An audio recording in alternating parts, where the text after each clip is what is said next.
Okay, guys, so this is day 3, part 2 of the stats. You guys have gone over finding mean, median, range, mode, standard deviation, variance, mean absolute deviation.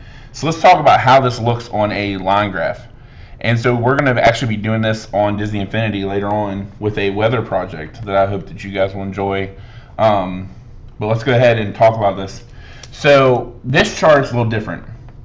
When I go into stat edit, you guys are going to want to go like 45, 30, 52, but that's not what this says. This says that the temperature is 45 over 3 days. So when I go to stat edit, I'm not going to be using L2. So you can see like I'm going to clear L2. I'm just going to be in L1. And so I'm going to clear L1 to save you guys confusion there. So what I'm going to do is I'm going to put 45 in 3 times.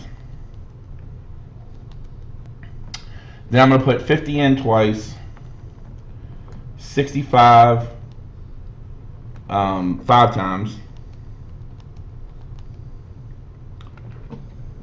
74 times, and then 85 once. And so I should have 15 data points. So 5, 10, 15. That's correct. So what I want you to do now is go ahead and calculate the mean, range, standard deviation, variance, and mean absolute deviation. Go ahead and pause the video and calculate those, and then we're going to talk about how you create the graph. Okay, so it says draw a line plot representing the data. So what I'm going to do is I'm going to put a point at 45, 50, 55, 60, 65, 70, and 75, 80, and 85. So I've got myself a line plot, and we're going to go ahead and plot the data. There are 3 data points here. There are 2 data points here.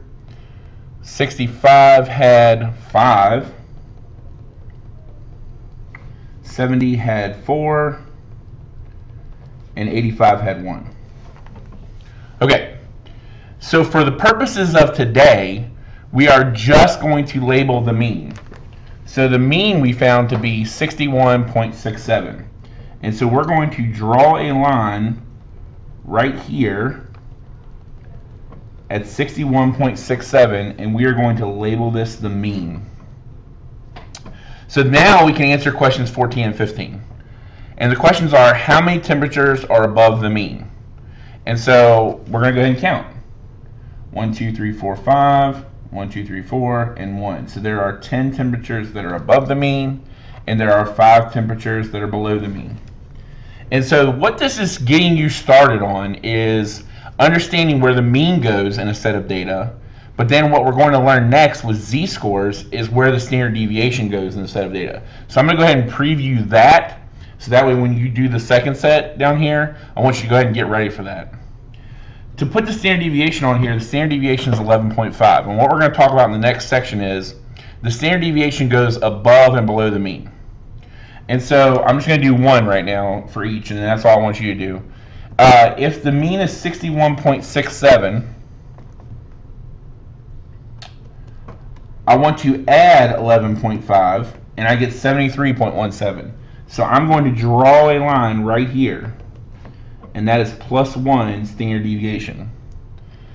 But I'm also going to subtract 11.5 from 61.67, and I get 50.17.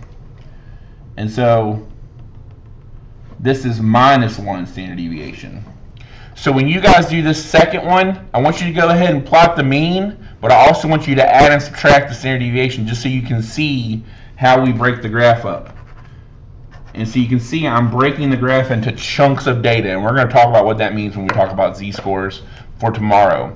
But I want you to get used to doing that. So again, you're going to do the same thing with this set of data, but when you draw the line plot, I want you to make sure you label the mean, and I also want you to add and subtract 1 standard deviation. Once you're done with that, you're done with the day.